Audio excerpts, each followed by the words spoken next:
नमस्कार बच्चों, मैं रिंकल बांसल आप सभी का आज के इस लेक्चर में स्वागत करती हूँ। बच्चों की डिमांड आ रही थी कि जो अकाउंटेंसी के सैम्पल पेपर्स हैं क्लास 12 के, उनको हिंदी मीडियम में चाहिए थे। तो बच्चों की डिमांड पर आज मैंने जो वीडियो बनाई है वो अकाउंटेंसी के जो सैम्पल पेपर्स हैं वो हिंदी मीडियम में है उसके ऊपर बनाई है। तो आइए शुरू करते हैं सैम्पल पेपर क्लास 12 अकाउंटेंसी का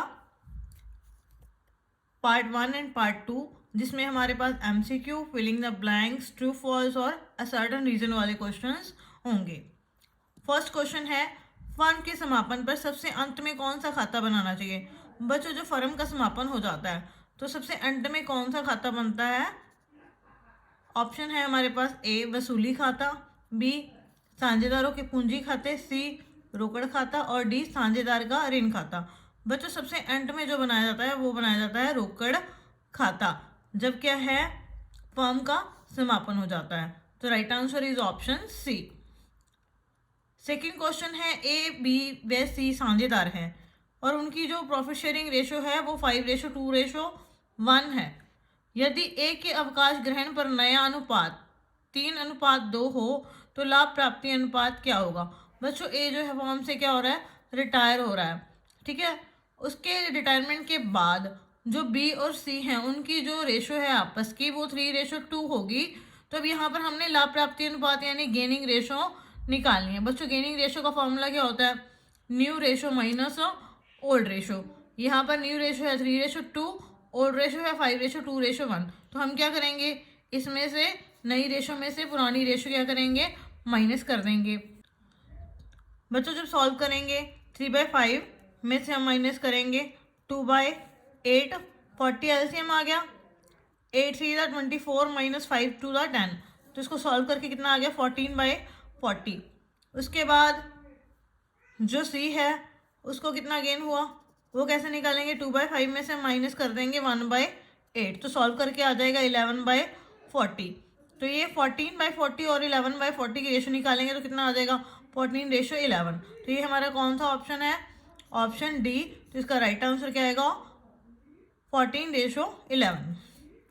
इसके बाद है क्वेश्चन नंबर थर्ड, कंपनी के असली मालिक कौन होते हैं? बच्चों, कंपनी के असली मालिक कौन होते हैं? जो हमारे इक्विटी शेयर होल्डर्स होते हैं, यानी समता अंशधारी, जो सारा कंपनी का जो रिस्क है वो बियर करते हैं। तो इस वजह से जो एक्चुअल ऑनर्स होते हैं कंपनी के वो होते हैं समता अंशधारी। तो इसका राइट आंसर क्या आएगा, ऑप्शन सी, समता अंशधारी। क्वेश्चन नंबर 4 है, किसी व्यवसाय की साख केवल डैश व्यवसाय द्वारा ही बेची जा सकती है। बच्चों, यहाँ पूछ रहे हैं कि जो बिजनेस की गुडविल है, साख मीन जो गुडविल है बिजनेस की, वो कब बेची जा सकती है किसी भी व्यवसाय के द्वारा। तो बच्चों, बिजनेस की जो गुडविल होती है वो तभी बेची जा सकती है जब बिजनेस को बेचा जाता है। साख केवल यानी बेचने पर ही व्यवसाय द्वारा बेची जा सकती है। जब हम बिजनेस को बेचेंगे तभी उसी समय जो है व्यवसाय की साख को बेचा जा सकता है, उसके अलावा उसको अलग से नहीं बेचा जा सकता। नेक्स्ट है क्वेश्चन नंबर 5, वसूली खाता क्या है? आंसर है, फर्म के विघटन पर परिसंपत्तियों एवं दायित्वों को हस्तांतरित करके संपत्तियों से वसूली करके दायित्वों का भुगतान करने से होने वाले लाभ हानि को ज्ञात करने के लिए बनाया जाने वाला खाता वसूली खाता कहलाता है। बच्चों, जब फर्म क्या होती है, डिसॉल्व होती है, तो जो हमारी एसेट्स होती हैं, लाइबिलिटीज़ होती हैं, उनको क्या किया जाता है, बेचा जाता है। संपत्तियों को बेचकर जो पैसे आते हैं उससे दायित्वों का भुगतान करके हमें कितना प्रॉफिट होगा कितना लॉस होगा ये जानने के लिए जो खाता बनाया जाता है उसे क्या कहा जाता है, वसूली खाता। नेक्स्ट है क्वेश्चन नंबर 6, साझेदार की सेवानिवृत्ति से आप क्या समझते हैं? यानी कोई पार्टनर रिटायर हो रहा है तो उसका क्या मीनिंग है, हमने यहाँ पर ये बताना है। बच्चों, साझेदार की सेवानिवृत्ति और अवकाश ग्रहण, इन दोनों का एक ही अर्थ होता है कि जब साझेदार अवकाश ग्रहण करता है या सेवानिवृत्त होता है। तो बच्चों, एक साझेदार के जो है अवकाश ग्रहण की आयु निष्कासन की मृत्यु के कारण किसी फर्म का साझेदार नहीं रह जाता है। बच्चों, जब कोई भी साझेदार है उसकी अवकाश ग्रहण की आयु हो जाती है या वो अपनी मर्जी से जो है वो फर्म छोड़ देता है, तो वो पार्टनर नहीं रह जाता है, तो हम कहते हैं कि जो पार्टनर है वो सेवानिवृत्त हो गया है। नेक्स्ट है क्वेश्चन नंबर 7, अभिकथन। फर्म का पुनर्गठन केवल मौजूदा भागीदारों के बीच लाभ साझाकरण अनुपात में बदलाव की स्थिति में किया जाता है।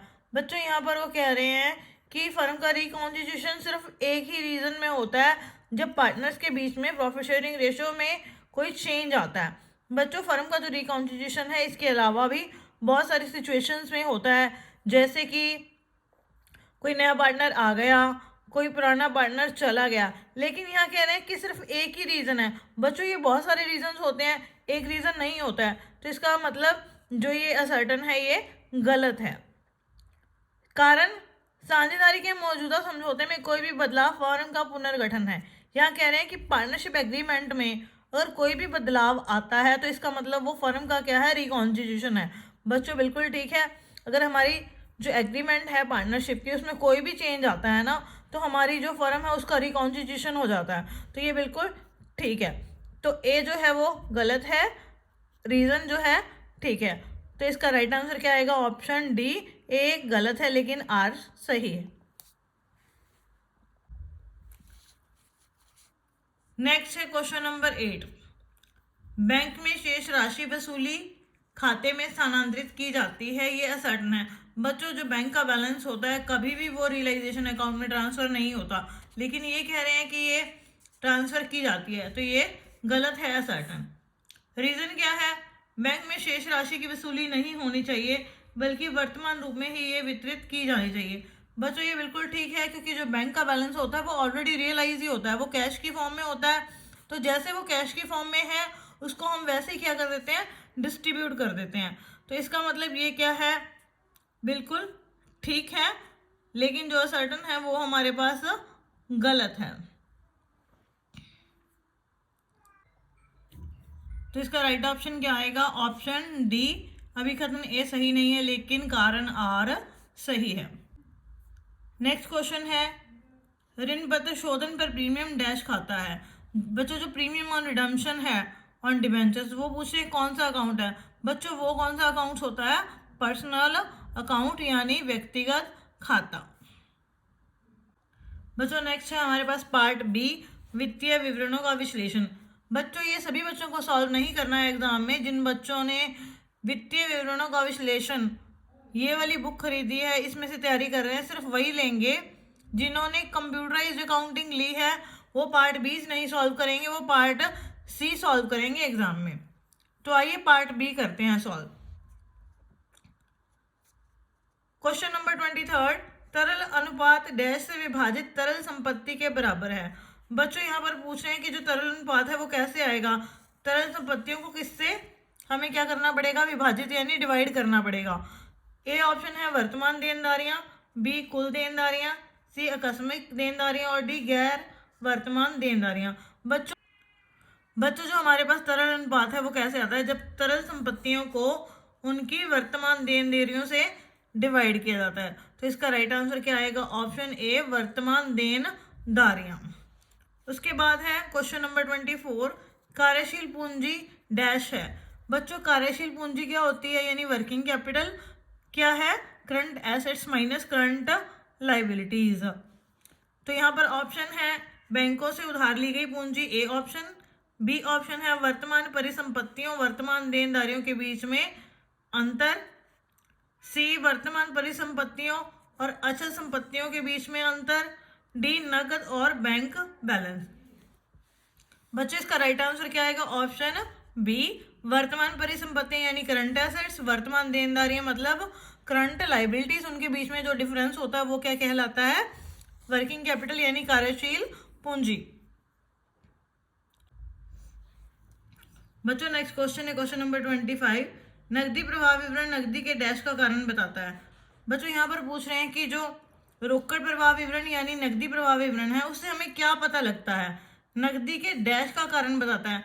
बच्चों जो कैश में चेंज आता है, कैश फ्लो स्टेटमेंट, उसके बारे में बताता है। तो यहाँ पर क्या आएगा, नकदी के परिवर्तन का कारण बताता है, यानी जो भी हमारे पास कैश में चेंज हुआ है, कैश बढ़ा है या कम हुआ है, उसके बारे में वो बताएगा। तो यानी नकदी के शेष में जो परिवर्तन आता है उसका वो कारण बताता है। नेक्स्ट है क्वेश्चन नंबर 26। गतिविधि अनुपात वे अनुपात हैं जिनकी गणना संसाधनों के प्रभावी उपयोग के आधार पर व्यवसाय के संचालन की दक्षता को मापने के लिए की जाती है।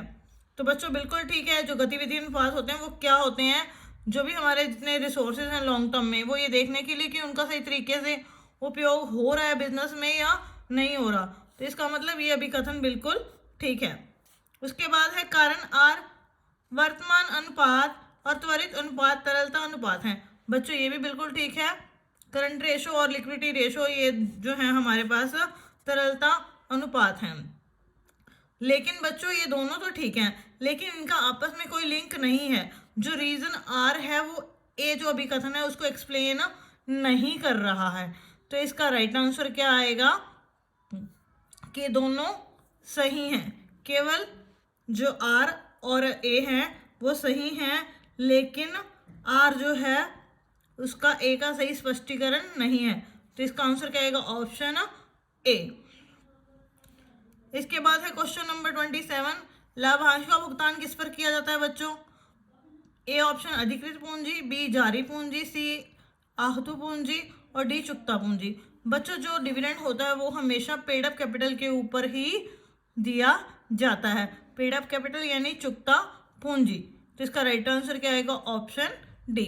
तो बच्चों इसी के साथ हमारा जो है पार्ट ए एंड बी के जो एमसीक्यू वाला ऑप्शनल पार्ट है वो कंप्लीट हो गया। इसी तरह हमारे साथ बने रहिए, हम आपके लिए नई नई वीडियोस लेकर आते रहेंगे। आपको और किस सब्जेक्ट की वीडियो चाहिए आप हमें बताते रहिए।